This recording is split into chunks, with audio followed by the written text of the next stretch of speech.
જ્યારે લોકો વાસી ઉત્તરાયણ મનાવી રહ્યા હતા ત્યારે પાટણ જિલ્લામાં એક એવો ઘટના સર્જાયો કે પાટણ જિલ્લાનું વહીવટી તંત્ર દોડતું થઈ ગયું હતું। તો શું હતી આજની પાટણ જિલ્લાની ભેદી ઘટના, આવો જુઓ વિસ્તારથી। પાટણ જિલ્લાના હારીજ તાલુકાના કુરેજા ગામ પાસે પસાર થતી નર્મદાની મુખ્ય કેનાલમાં એક કાર ખાબકી છે તેવા સ્થાનિકોએ આપેલા સવારના મેસેજથી સમગ્ર પાટણ જિલ્લાનું તંત્ર દોડતું થઈ જવા પામ્યું હતું। વાત વિસ્તારથી કરીએ તો સવારે 10 કલાકે એક સફેદ કલરની નાની કાર કુરેજા ગામની નર્મદા કેનાલમાં ખાબકી છે તેવું આસપાસના સ્થાનિકોએ લોકોને જાણ કરતા આ વાત વાયુ વેગે ફેલાઈ જવા પામી હતી। તો આ બાબતે સ્થાનિક આગેવાનો દ્વારા હારીજ પોલીસ સ્ટેશન તેમજ 108 સહિતની ટીમોને જાણ કરાતા તંત્ર ઘટના સ્થળે પહોંચ્યું હતું। જો કે ઘટનાની જાણ આસપાસના ગામોને થતા હજારોની સંખ્યામાં લોકો કેનાલમાં ડૂબેલ કારને જોવા માટે ઉમટ્યા હતા। સ્થાનિક તરવૈયાઓની ટીમ દ્વારા દોરડાઓથી ડૂબેલ કારને બહાર કાઢવાની કામગીરી હાથ ધરી હતી, પરંતુ સફળતા ન મળતા પાટણ તેમજ હારીજ પાલિકાની ફાયર ફાઇટરની રેસ્ક્યુ ટીમને બોલાવવામાં આવી હતી। કલાકો વીત્યા હોવા છતાં પણ પાટણ જિલ્લાની કોઈ પણ રેસ્ક્યુ ટીમને સફળતા હાથ ન લાગતા રેસ્ક્યુની ટીમની કામગીરી બંધ કરીને અમદાવાદથી સ્પેશિયલ ગોતાખોરની એક સ્પેશિયલ ટીમ બોલાવવાનો નિર્ણય રાધનપુરના એસડીએમએ લીધો હતો।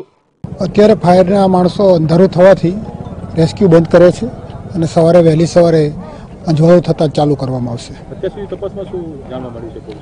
અત્યાર સુધીમાં હજી કંઈ સફળતા મળી નથી, પણ પ્રયત્નો તમામ ચાલુ છે। ઘટના બાબતે હજી ચોક્કસ કોઈની પાસે વિગત નથી, પરંતુ જે વાતોવાતથી જાણવા મળ્યું છે મુજબ એક અલ્ટો કાર અહીંયા કેનાલમાં પડી ગઈ છે અને તેની શોધખોળ ચાલુ છે।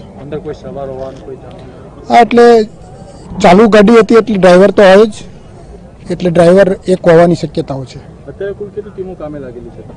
અત્યારે પોલીસનો બંદોબસ્ત ચાલુ છે, વહીવટી તંત્રના અધિકારીઓ અને કર્મચારીઓ પણ સાથે છે અને રેસ્ક્યુના 4 વાહનો, તેમના અધિકારીઓ અને એમની ટીમો સાધનો સાથે આવેલી છે। જો કે ઘટનાક્રમની એક મહત્વની બાબત એ છે કે કઈ કાર પડી છે અને કેટલા લોકો આ કારમાં સવાર છે તેની કોઈ પણ ચોક્કસ માહિતી વહીવટીતંત્ર કે સ્થાનિકો પાસે ન હોવાના કારણે વહીવટીતંત્ર અને રેસ્ક્યુની ટીમે અંધારામાં તીર માર્યા હોય તેવો ઘાટ પણ સર્જાયો હતો। જો કે હારીજના મામલતદારે ઇકો કાર ડૂબી છે અને તેમાં 10 મુસાફરો સવાર છે તેવી આશંકાને લઈને પાટણ કલેક્ટરને લેખિતમાં જાણ પણ કરી હતી। જો કે આ બાબતના કેનાલ પર કોઈ પુરાવા મળ્યા નથી। વહીવટીતંત્ર દ્વારા મહેસાણાથી ક્રેન બોલાવવામાં આવી તે પણ શોભાના ગાંઠિયા સમાન બની હતી। પાટણ નગરપાલિકાની ટીમ પણ કારગત સાબિત થઈ ન હતી।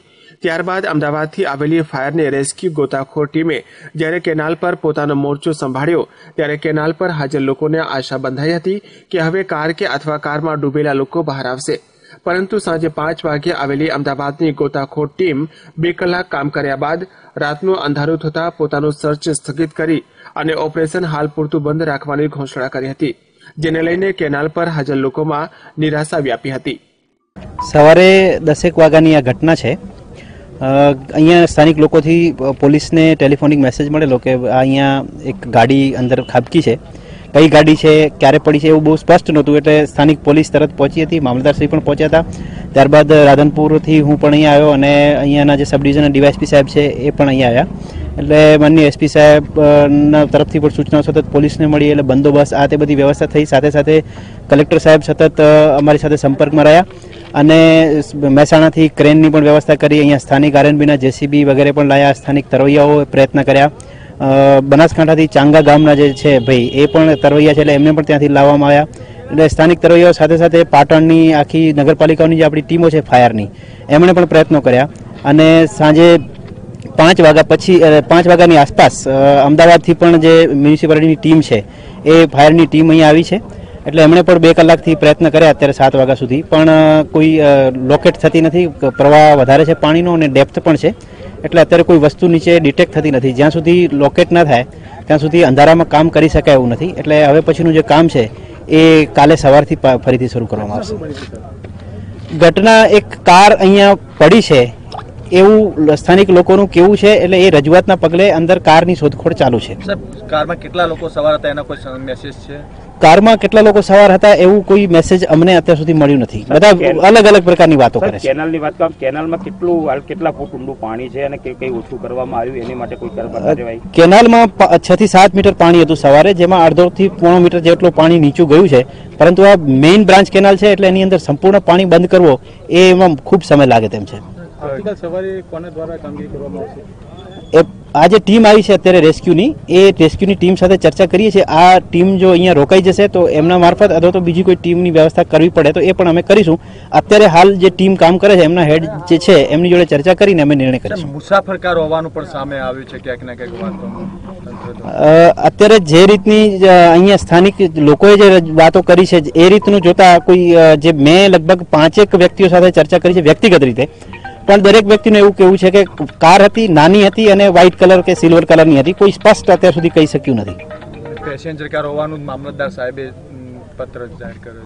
હા, એ ખરું, પણ કોઈ પેસેન્જર કાર હોય અને વધારે પડતા સંખ્યામાં લોકો અંદર હોય એવું અત્યાર સુધી અમને પણ જણાયું નથી. આસપાસના જે અમે હારીજ, પાટણ જે અહીંયા ટ્રાન્સપોર્ટેશનની ગાડીઓ ચાલે છે એમાં તપાસ કરતા પણ કોઈ પેસેન્જર સાથેની કે ગાડી હોય એવું ક્યાંય જણાઈ આવતું નથી.